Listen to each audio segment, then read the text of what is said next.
to Norway Meets Tampa. I'm your host, Annie Gillibrekke, and to make this easier for you, Annie of Norway. We have a great show for you today, and our topic is people who make an impact in Tampa. To help us shine light on this topic, I've invited Jen McDonald. Welcome, Jen. Hi, Annie. Thanks for having me with you today. We invited Jen because she is this year's winner of the Susie Steiner Community Impact Award. When they called my name, I couldn't believe it. It took me a second to register that it was me. I don't know you that well. I just met you at the award, and you were also teaching us a little bit. Yeah. That's the first time I met you, and it's like, how could you make insurance this interesting? It's like Thank just you. pressing a button, whatever we asked you, it was like, it just came out. Oh, thank you. So you really know your stuff. 15 years of working in the industry and a couple years of studying it in college. I feel like I've been around for a little while. So working for yourself is like you have long hours. You can go to the beach every day. You don't have to do anything. Then you're just totally free, huh? So no, I wish it was something that I could say is that easy. But when you work for yourself, you wake up earlier in the morning. Before you have your coffee, you have the computer on and you're reading email, preparing. Exactly. Sometimes I realize I haven't brushed my teeth and it's like lunchtime and I'm still at my computer talking to clients and resolving things and helping them. So that's a challenge too, right? Balancing. When do I take downtime away from all of these things? It's really hard. You have your office at home? Yes. Okay. Yeah, so 11 o'clock at night, the computer sometimes is still on. I'm an independent adventure seeker with a love for good food, good music, and good company. Yeah. Okay, and then you choose to work with insurance. Yeah. It doesn't really add up. Well, it does. I mean, when you think about it, I work for myself. I get to think on my feet all day long. I do have to be an independent thinker because I have to bring together ideas. I have to bring together my clients' needs, a little bit of risk management, right, finesse on the risk management, and also all of the different options to them. And I have to be able to think clearly and see all of the options and make sure I'm bringing them in. Well, it's not an adventure, but it's independent, right? Independent thinking. Okay. The adventure comes because I get to study everybody else's business. I get to sit across from different people every single day and learn about their businesses and kind of be the nosy neighbor, right? I get to talk to business owners from all over the state of Florida. So it is an adventure at times, yes. And I do a lot of meetings at lunch, so I get good food and company. I asked you at the award, what is it that really drives you? What's that drive inside here that makes you get up in the morning? And a lot of people are, it's on Thursday. It's only Thursday. Now it's Friday, and now I get off from work. Yeah. And as an entrepreneur, you have to love what you do, unless you can't just keep going. Yeah. So what is it that drives you more than being successful, winning awards, whatever? What is that drive? I think it's the working with people. It's my drive for helping people succeed around me. It's my drive for connecting other people to the people they need to know. It's helping somebody learn something new that they didn't understand. I feel like insurance has given me this unique perspective because I get to take something that most people really don't want to learn about. I mean, they just don't. And I get to talk about it and understand them and show them how it impacts them and make it interesting, like I kind of did with the class. I make it interesting by you telling me about you and showing you how this affects you and how it interacts with your businesses. So I enjoyed that, like education and information. I feel like information is power.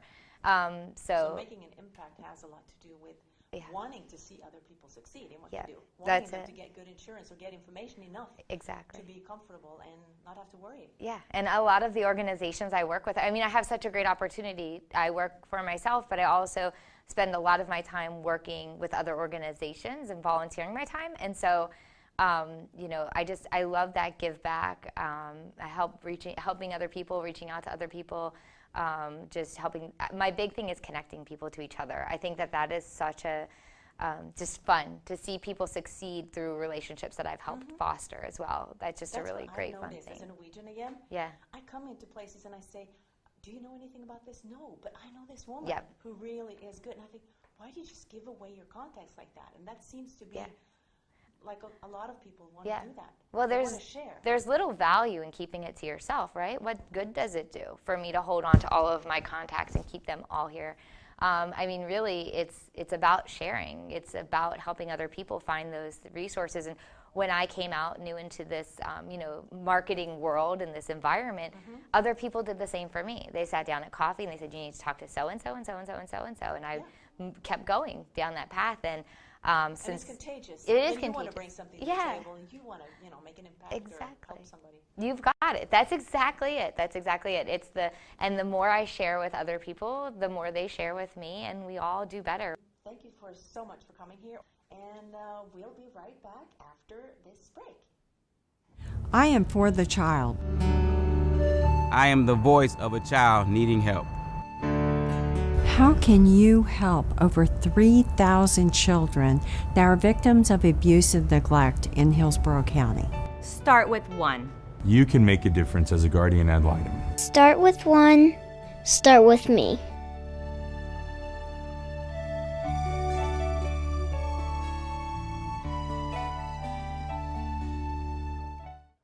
Welcome back to Norway Meets Tampa Show. I'm here with Joe Jones, the founder of Transition Masters.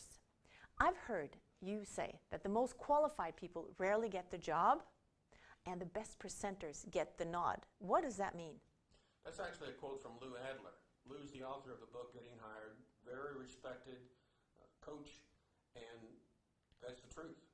Usually the best presenter does get hired, even over people that are more qualified, because the fundamental skill to be successful in business is communication. And if you can communicate, present yourself clearly and articulately to the audience or to the interviewer, you've got a much better chance of being hired. So do you think that's why people don't get hired? Is that they come in there and they can't present themselves? They have a good resume, they have very good qualifications, and then they walk out of there not getting the nod. The average job seeker will interview with 5 different companies before they land. One of the reasons it's that number is because the first 2 or 3 interviews are them learning how to do an interview, and they try to wing it. And so what we do in Transition Masters is we try to prepare people for interviews, and it's an 8-session program. It's not just a one-time and you're cured. And after 8 programs where you spend an hour in each program going through mock interviews, it builds your confidence to the point to where you can present yourself at your best. So mock interviews, what is that? I had no idea what that was, but maybe that was just because I'm Norwegian. Mock interviews are where you actually simulate the interview environment, and you have a person asking the question, and you have people responding to the question. We generally have a group of 3 or 4, and the other bystanders give them feedback as well as the coach after each interview question so that they can improve their response and their confidence level. So you can up your game. Absolutely. Well, do you have any success stories that you can share with us from people that have joined Transition Masters or other programs? And I've got a complete program that's nothing. The title of the program is How They Were Hired. And I just take job seeker after job seeker that was hired here locally and explain what the process was that they went through. And there's some fascinating stories of how people were hired. Transition Masters made all the difference for me in my job search. The difference between how I interviewed before I went to Transition Masters and how I interviewed after the fact was night and day. I did interviews before Transition Masters, and you know when you walk out of an interview if you did well or not, and I would typically know I did okay or I didn't do okay. After Transition Masters made all the difference in the world. I don't think that I would have gotten the job that I have today if it wasn't for Transition Masters. I waited almost a full year between jobs, and the time that I spent in Transition Masters was extremely well spent. If you think that you can go into an interview without practicing, that you can just wing it, I'm here to tell you, unless you're really exceptional, that you probably can't. Transition Masters prepared me fully for walking into an interview, knowing what I was going to say, knowing what questions to anticipate, and knowing how to answer them. Now people want to know, I want to be that person too, to get a new job, to get a job that I can love getting up to. Yes. So how can they get in contact with you? Yes, I have a website that we use for registration. It's www.transitionmasters.org. Transitionmasters.org. And that has the schedule of classes, it has information on the program, and that's the best way to get in touch with me. What would be your advice for people who are unhappy in their job or they don't have a job? If you should just give them one advice, what would that be? Well, the first thing, they need to determine what they want to do. If they're undecided as to what direction they want to go, they can't be helped by networking very much because people don't know what they want to do. And so deciding what you want to do is the first step. And believe it or not, 2/3 of the people I work with don't know what they want to do. So that's something you go through in the program. It's not People are something we go through in confused. the program. You don't go through it? We don't have people in the program that are lost. We tell them. There's other training for that. Okay. Transition Masters is for people who are at the point where they have clarity and where they want to go. They know what they want to do. We just help them get there by the way they present themselves. Awesome. So towards the end of the show now, I want to know, do you have like a word of wisdom to leave us with? One of the quotes that I like the most is from Aristotle. He said that basically your life is what your thoughts make it. And one of the things I've learned about job search is that most of it takes place between your ears. And most of what I've learned in life, I've found, takes place between your ears. And so what you think is a huge driver as to what kind of success you'll have. So if there's a tip, I guess that's it. Wonderful. So thank you, Joe Jones, for being at the Norway Meets Tampa show, and have a wonderful week. Thank you.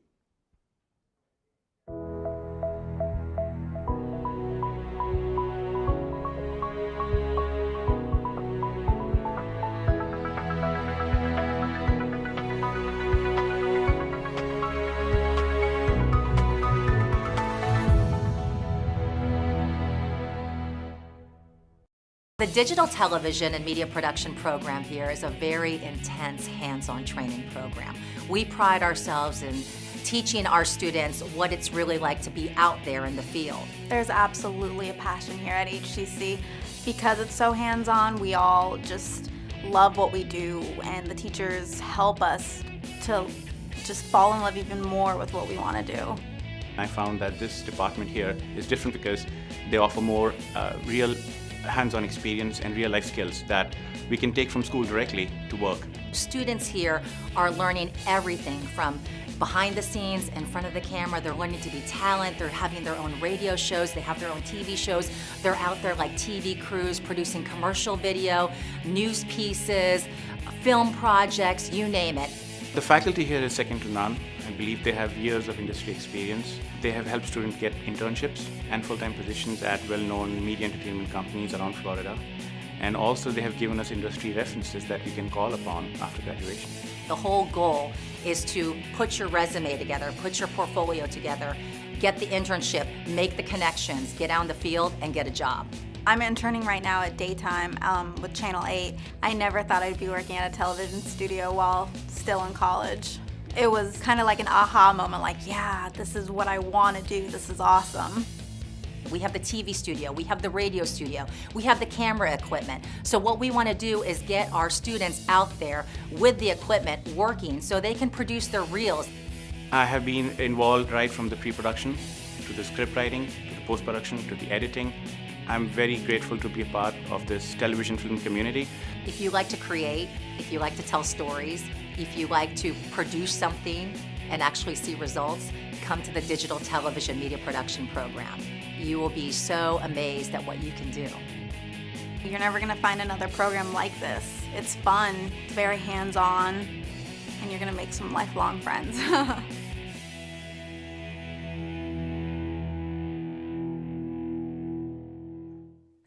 Welcome back to Norway Meets Tampa, a show that will give you fun facts about life in Tampa. I'm your host, Anne Gillebrekke, or Annie of Norway to make it easier. In Norway Meets Tampa show, we present awesome guests who in different ways have made an impact on this beautiful city. And today you will meet a Norwegian girl who has been here for over a year, and she's studying entrepreneurship at Hillsborough Community College. Welcome, KINE Reinhardsen. Tell us a little bit about yourself. Okay, my name is KINE Reinhardsen. I'm 20 years old. I'm from a little town called Kristiansand in Norway. And a little over a year ago, I moved to Tampa to study. So KINE, what made you want to go to Florida? I was ready for a change. I've been having vacations here for many years, so I already love the place. And the school offered a program that I really wanted to attend, so it was mostly just going for it. What are the differences between the college in Norway and in the US? So I've never attended a college in Norway, but I know through my friends that colleges here are more strict. They're more kind of on you as a student. Their deadlines, their homework, attendance is mandatory, counts as part of your grade. While in Norway, it's more, there's some things that are mandatory, but you show up kind of when you want to, and it's like you study on your own.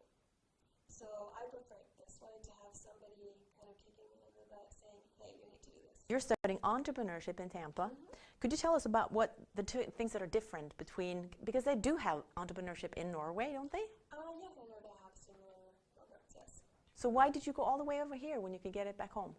The entrepreneurship learning back home is more out of the book. It's more what happened 5 years ago. What we learn here is more hands-on. You're out there in the process. They're pushing you, they're motivating you. You're kind of seeing it hands-on, which I really enjoy because it's live learning kind of. So we don't do it by any book per se, but we learn by real entrepreneurs and their experiences and failures.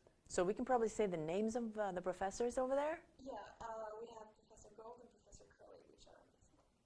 Good. If there's a young person that's watching this who's just finished high school, what would be your advice to them? If they wanted to move here or go to college here or just generally somewhere else that's not home, I think my advice would be just go for it. Just dare to be different, dare to do something new. And there are only benefits with change. You grow. We could have a whole show on that sentence right there, but are there any like organizations that helped you on your way? Did you have people to ask? I know there's several. I used one called Kilroy, which was a free one, so that was awesome. They helped me so much. I wouldn't be here without them, I think. Yeah. That's so they help you with all the papers that you need to do, the visa, the applications for your scholarships, and all that stuff. So is there anything else that you would tell us about your experience in Tampa? Generally, it's amazing. It's a really big change from home, which I enjoy. So people are friendly, they're really welcoming. There's a lot of stuff going on here. There's events, there's shows, there's new things all the time. So it's like a very vibrant environment. So if people are bored, that's their own fault. Yes. Thank you so much, KINE Reinhardsen, for joining us here at the Norway Meets Tampa show. I'm your host, Anna Gillibrekke, wishing you a great day.